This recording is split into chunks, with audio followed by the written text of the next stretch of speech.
Lecture du livre Les paraboles de Jésus d'Ellen White.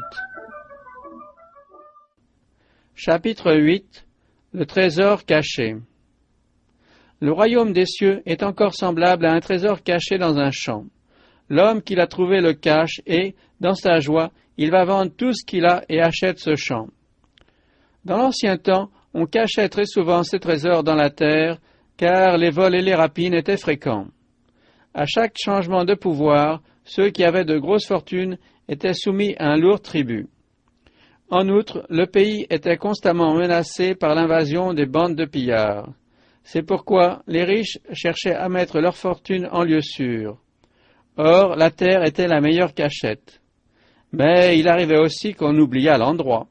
Lorsque le propriétaire venait à mourir ou s'il était séparé de ses biens par l'exil, le trésor acquis avec tant de peine devenait la propriété de celui qui avait la chance de le découvrir. Au temps du Christ, on trouvait fréquemment dans des terres abandonnées de vieilles pièces de monnaie et des ornements d'or ou d'argent. Un homme loue un champ pour le cultiver et, tandis que ses bœufs tirent la charrue, le soc met à jour un trésor enseveli. Il se rend compte aussitôt qu'une fortune est à sa portée. Il remet ce trésor à sa place, s'en retourne chez lui et vend tout ce qu'il a pour acheter le champ qui cache le trésor. Sa famille et ses voisins stupéfaits le prennent pour un fou. Regardant ce champ, il ne donne aucune valeur à cette terre si longtemps laissée en friche. Mais cet homme sait ce qu'il fait. Dès qu'il est devenu le propriétaire légal de ce terrain, il en fouille toutes les parties pour retrouver le trésor. Cette parabole met en évidence la valeur du trésor céleste et l'effort qu'il faut accomplir pour l'obtenir. Le laboureur était prêt à se séparer de tous ses biens et à se livrer à de pénibles travaux en vue d'obtenir les richesses cachées. De même, celui qui découvre le trésor céleste ne trouvera aucune peine trop grande, aucun sacrifice trop dur pour s'assurer la possession des trésors de la vérité. Dans la parabole, le champ qui renferme le trésor représente les saintes écritures. Le trésor, c'est l'Évangile. La terre elle-même ne recèle pas autant de filons d'or que la parole de Dieu contient de précieuses vérités. Comment est-il caché? Il est dit que les trésors de l'Évangile sont cachés. Ceux qui se surestiment, qui se targuent d'une vaine philosophie, ne voient pas la beauté, la puissance et le mystère du plan de la rédemption. Beaucoup ont des yeux qui ne voient pas, des oreilles qui n'entendent pas. Ils ont de l'intelligence, mais ils ne discernent pas le trésor caché. Quelqu'un pouvait passer là où était caché le trésor et, en proie à un cruel dénûment, s'asseoir au pied d'un arbre sans se douter qu'une fortune se trouvait tout près. Il en était ainsi du peuple juif. Tel un riche trésor, la vérité avait été confiée aux Hébreux. L'économie judaïque portant le sceau de Dieu avait été instituée par le Christ lui-même. Les grandes vérités de la rédemption avaient été voilées sous des types et des symboles. Cependant, quand Jésus vint sur la terre, les Juifs ne le reconnurent pas comme celui qui réalisait toutes ces figures. Ils avaient la parole de Dieu entre leurs mains, mais les traditions qui s'étaient transmises de génération en génération et l'interprétation humaine des Écritures cachaient la vérité telle qu'elle est en Jésus. La portée spirituelle des écrits sacrés était perdue. Le trésor de toute connaissance leur était ouvert, mais ils ne le voyaient pas. Dieu ne cache pas sa vérité aux hommes, mais celle-ci, à cause de leur attitude, leur devient incompréhensible. Le Christ avait donné à Israël des preuves évidentes de sa messianité, mais son enseignement réclamait un changement de vie radical. Les Juifs se rendaient compte que, s'ils recevaient le Christ, ils devaient abandonner leurs maximes et leurs traditions qui leur étaient chères aussi bien que leurs pratiques égoïstes et impies. Il fallait faire un sacrifice pour recevoir la vérité immuable et éternelle. C'est pourquoi ils fermaient les yeux devant les preuves les plus évidentes que Dieu leur avait données pour établir leur foi en Christ. Ils professaient croire à l'Ancien Testament tout en refusant d'accepter son témoignage touchant la vie et le caractère du Messie. Ils craignaient de se laisser convaincre, ce qui les aurait amenés à se convertir et à abandonner leurs idées préconçues. Le trésor de l'Évangile, le chemin, la vérité et la vie, était parmi eux, mais ils rejetèrent le plus grand don que le ciel puisse envoyer. Cependant, même parmi les chefs, plusieurs crurent en lui, mais à cause des pharisiens, ils n'en faisaient pas l'aveu, dans la crainte d'être exclus de la synagogue. Ils étaient convaincus, Ils croyaient que Jésus était le Fils de Dieu, mais leurs ambitions les empêchaient de le confesser. Il leur manquait la foi qui leur aurait permis de s'assurer le trésor céleste. Ils étaient à la recherche du trésor terrestre. De nos jours, les hommes s'acharnent à se procurer des richesses temporelles. Leur esprit est rempli de pensées égoïstes et ambitieuses. Par amour du gain, des honneurs ou de la puissance, ils mettent leurs devises, leurs traditions et leurs exigences au-dessus des préceptes divins. Pour eux, les trésors de la parole de Dieu sont cachés. L'homme animal ne reçoit pas les choses de l'Esprit de Dieu, car elles sont une folie pour lui, et il ne peut les connaître parce que c'est spirituellement qu'on en juge. Si notre évangile est encore voilé, ajoute l'apôtre, il est voilé pour ceux qui périssent, pour les incrédules dont le Dieu de ce siècle a aveuglé l'intelligence, afin qu'ils ne visent pas briller la splendeur de l'évangile de la gloire du Christ, qui est l'image de Dieu. Valeur du trésor. Le Sauveur vit que les hommes étaient absorbés par le souci de gain et perdaient de vue les réalités éternelles. Il entreprit de combattre cette erreur en essayant de briser le puissant attrait qui paralysait les âmes. Il s'écria d'une voix forte, « Que servirait-il à un homme de gagner tout le monde s'il perdait son âme? Ou que donnerait un homme en échange de son âme ?» Il présenta à l'humanité déchue le monde plus noble qu'elle avait perdu de vue, afin qu'elle puisse contempler les réalités éternelles. Il la conduisit au seuil de l'infini, inondée par la gloire indescriptible de Dieu, et lui en dévoila le trésor. La valeur de ce trésor dépasse celle de l'argent ou de l'or. Les richesses des mines de la terre ne sauraient être comparées aux siennes. Job s'exprime ainsi. L'abîme dit, elle n'est point en moi, et la mer dit, elle n'est point avec moi. Elle ne se donne pas contre de l'or pur, elle ne s'achète pas au poids de l'argent, elle ne se pèse pas contre l'or d'Ophir, ni contre le précieux onyx, ni contre le saphir. Elle ne peut se comparer à l'or ni au verre, elle ne peut s'échanger pour un vase d'or fin. Le corail et le cristal ne sont rien auprès d'elle. La sagesse vaut plus que les perles. Voilà le trésor que l'on trouve dans les Écritures. La Bible est le grand manuel d'éducation de Dieu. Elle est à la base de toutes les sciences. Celui qui s'applique à la sonder y trouvera le germe de toutes les connaissances. Et par-dessus tout, elle contient la science des sciences, celle du salut.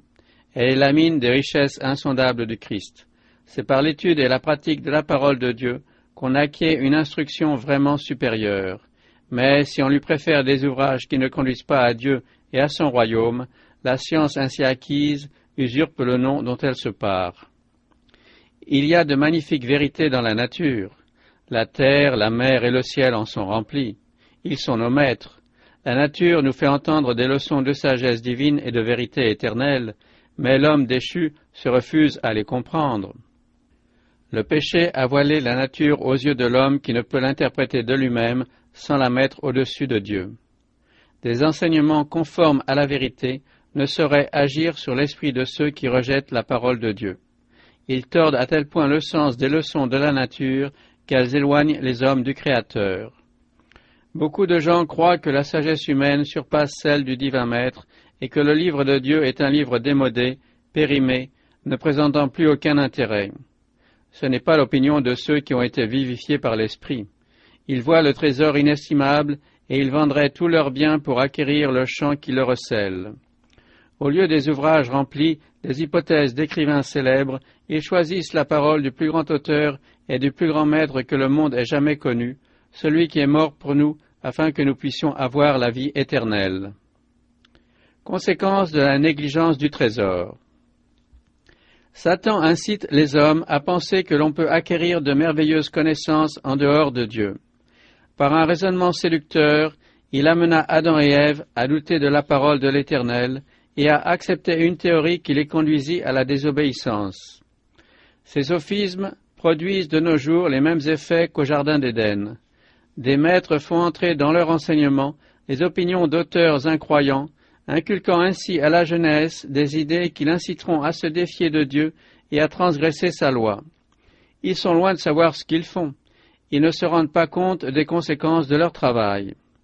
Un étudiant peut posséder tous les diplômes de nos écoles modernes, faire l'impossible pour acquérir des connaissances, mais s'il ne connaît pas Dieu, s'il n'obéit pas aux lois qui régissent son être, il court à sa perte.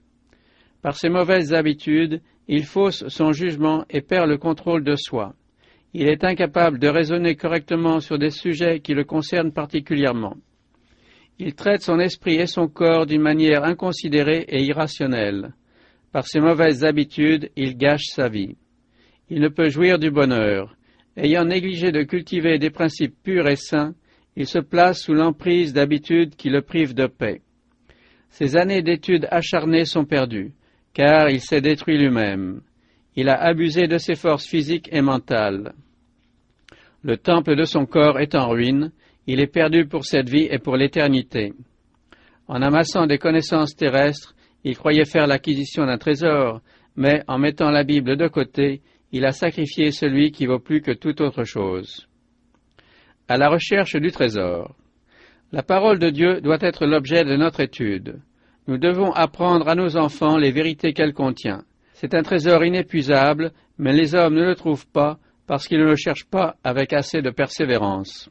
Nombreux sont ceux qui se contentent de simples suppositions au sujet de la vérité et se satisfont d'un travail superficiel, croyant posséder l'essentiel. Ils prennent les affirmations des autres pour la vérité, parce qu'ils sont trop indolents pour faire des efforts persévérants de celui qui fouille le sol afin d'y découvrir le trésor caché. Les inventions humaines sont non seulement peu sûres, mais dangereuses, car elles prennent la place de Dieu. Les hommes substituent leurs propres déclarations au mot d'ordre, ainsi parle l'Éternel. Jésus-Christ est la vérité. Ces paroles sont véridiques et ont une signification beaucoup plus profonde qu'on ne l'imagine à première vue. Tout ce que nous a dit le Sauveur a une valeur insoupçonnée que découvriront ceux qui sont animés du Saint-Esprit. Ils discerneront les précieuses pépites d'or de la vérité, bien qu'elles soient un trésor caché. Nous ne comprendrons jamais la parole de Dieu au moyen des théories et des spéculations humaines. Beaucoup de gens qui s'imaginent saisir la philosophie jugent leurs explications indispensables pour ouvrir les trésors de la connaissance et empêcher les hérésies de s'infiltrer dans l'Église. Mais ce sont précisément ces arguments philosophiques qui ont engendré des fausses théories et des hérésies. Les hommes ont essayé désespérément d'expliquer ce qu'ils considéraient comme des textes bibliques difficiles, mais le plus souvent leurs efforts n'ont fait qu'obscurcir ce qu'ils se devaient d'éclaircir. Les prêtres et les pharisiens s'imaginaient briller dans leurs interprétations personnelles de la parole de Dieu, mais le Christ leur déclara « Vous ne comprenez ni les Écritures ni la puissance de Dieu ». Il les accusait d'enseigner des préceptes qui ne sont que des commandements d'hommes. Ils avaient la responsabilité de l'enseignement des oracles de Dieu et étaient censés comprendre sa parole, mais ils ne la mettaient pas en pratique. Satan les aveuglait afin qu'ils n'en saisissent pas le sens véritable. C'est encore ce qui se produit de nos jours. Combien d'églises se sont rendues coupables de ce péché? Nos prétendus savants courent le danger, et quel danger, de répéter l'expérience des docteurs juifs. Par leur mauvaise interprétation des messages divins et leur conception erronée de la vérité, ils troublent les âmes et les plongent dans les ténèbres.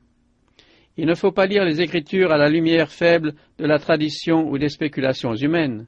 Il serait aussi vain de prétendre ajouter la lumière d'une torche à l'éclat du soleil que de vouloir expliquer les Écritures par la tradition ou l'imagination. Point n'est besoin des lampes fumeuses de la sagesse humaine pour discerner les merveilles de la parole de Dieu. Elle est elle-même la lumière, la révélation de la gloire de Dieu. À côté d'elle, toute autre lumière pâlit.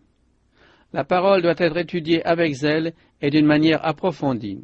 L'indolence ne sera jamais récompensée d'une connaissance parfaite de la vérité. Nous ne pouvons obtenir aucune réussite ici-bas sans un effort sérieux, patient et persévérant.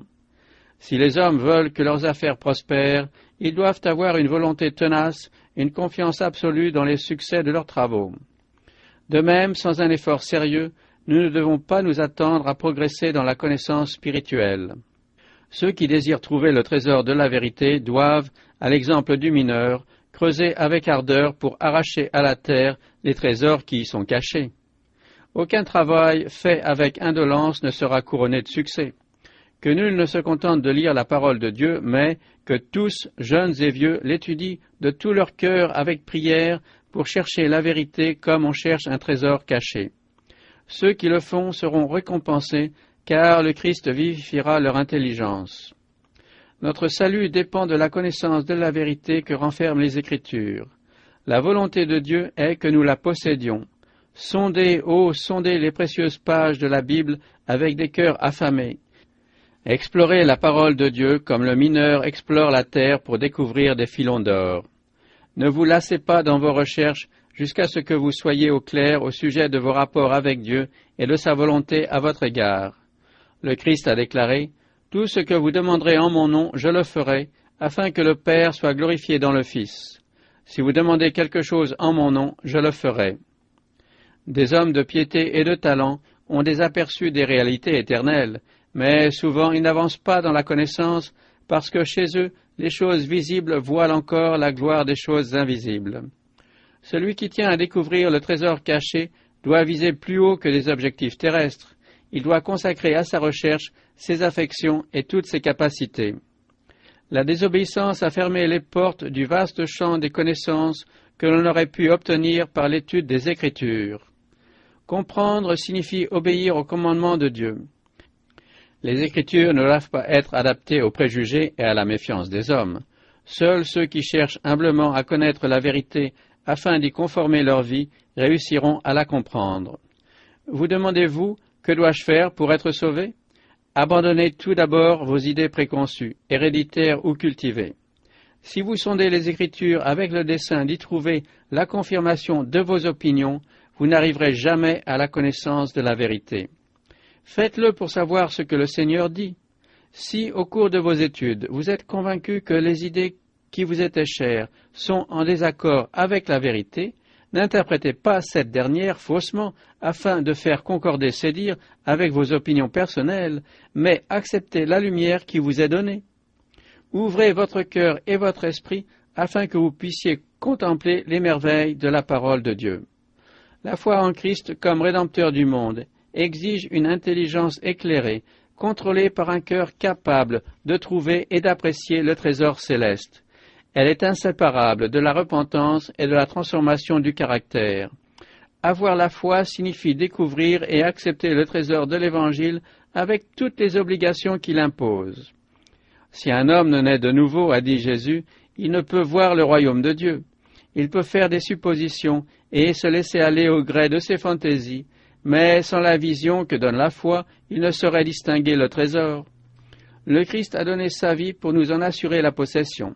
Or, sans la régénération par la foi en son sang, il n'y a pas de rémission des péchés, pas de trésor pour les âmes qui périssent. Pour discerner les vérités de la parole de Dieu, il nous faut l'illumination du Saint-Esprit. Nous ne pouvons admirer les beautés de la nature que si le soleil dissipe les ténèbres en inondant la terre de sa lumière. Il en est de même des trésors de la parole de Dieu. On peut les apprécier seulement lorsque le soleil de justice les inonde de ses rayons lumineux. Le Saint-Esprit, envoyé du ciel par la bienveillance de celui qui est amour, révèle les choses de Dieu à toute âme qui a une foi sans réserve en Christ. Par sa puissance, les vérités essentielles dont dépend le salut sont gravées dans l'esprit et le chemin de la vie est si évident qu'il est impossible de se tromper. Quand on étudie les Écritures, il faut prier pour obtenir l'illumination du Saint-Esprit qui permettra d'en découvrir et d'en apprécier les trésors. Recherche récompensée. Que nul ne s'imagine qu'il n'y a plus rien à apprendre. On peut mesurer la profondeur de l'intelligence humaine et connaître parfaitement les œuvres des grands écrivains, mais l'imagination la plus exercée ne saurait trouver de limite en Dieu. Au-delà de tout ce que nous pouvons saisir, il reste l'infini. Nous n'avons fait qu'entrevoir les reflets de la gloire du Seigneur. Nous avons seulement effleuré l'immensité de sa connaissance et de sa sagesse. Notre travail s'est pour ainsi dire limité à la surface de la mine, alors que les veines plus riches en métal précieux sont dans les profondeurs où elles attendent, pour le récompenser, l'ouvrier diligent qui les mettra au jour. Il faut creuser le plus profondément possible pour trouver le trésor glorieux. Grâce à une foi véritable, la connaissance divine deviendra la connaissance humaine. Nul ne peut sonder les Écritures dans l'Esprit du Christ sans en être récompensé. Quand on consent à se laisser instruire comme un petit enfant, quand on se soumet entièrement à la volonté de Dieu, on trouve la vérité dans sa parole. Si les êtres humains étaient obéissants, ils comprendraient le plan divin et les demeures de la grâce et de la gloire du monde céleste s'ouvrirait devant eux pour leur permettre de les explorer. Ils seraient tout différents de ce qu'ils sont aujourd'hui, car l'exploration des mines de la vérité les ennoblirait. Le mystère de la rédemption, l'incarnation du Christ, son sacrifice expiatoire ne leur paraîtrait pas vague comme maintenant. Non seulement ils les comprendraient mieux, mais ils les apprécieraient infiniment plus. Dans sa prière adressée au Père, le Sauveur donna au monde une leçon qui devrait être gravée dans notre esprit et dans nos cœurs. La vie éternelle, disait-il, c'est qu'ils te connaissent, toi, le seul vrai Dieu, et celui que tu as envoyé, Jésus-Christ. Voilà en quoi consiste la véritable éducation, celle qui nous rend forts. La connaissance de Dieu et de Jésus-Christ, son envoyé, transforme à l'image de la divinité celui qui l'a expérimenté. Elle lui donne la maîtrise de soi et permet aux facultés supérieures de l'esprit de contrôler les impulsions et les passions inférieures. Elle fait de lui un fils de Dieu et un héritier du ciel, le met en communion avec l'Esprit de l'Éternel et lui ouvre les portes des riches trésors de l'univers.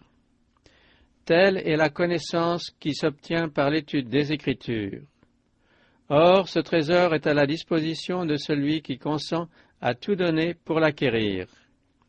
Si tu appelles la sagesse, et si tu élèves ta voix vers l'intelligence, si tu la cherches comme l'argent, si tu la poursuis comme un trésor, alors tu comprendras la crainte de l'Éternel, et tu trouveras la connaissance de Dieu.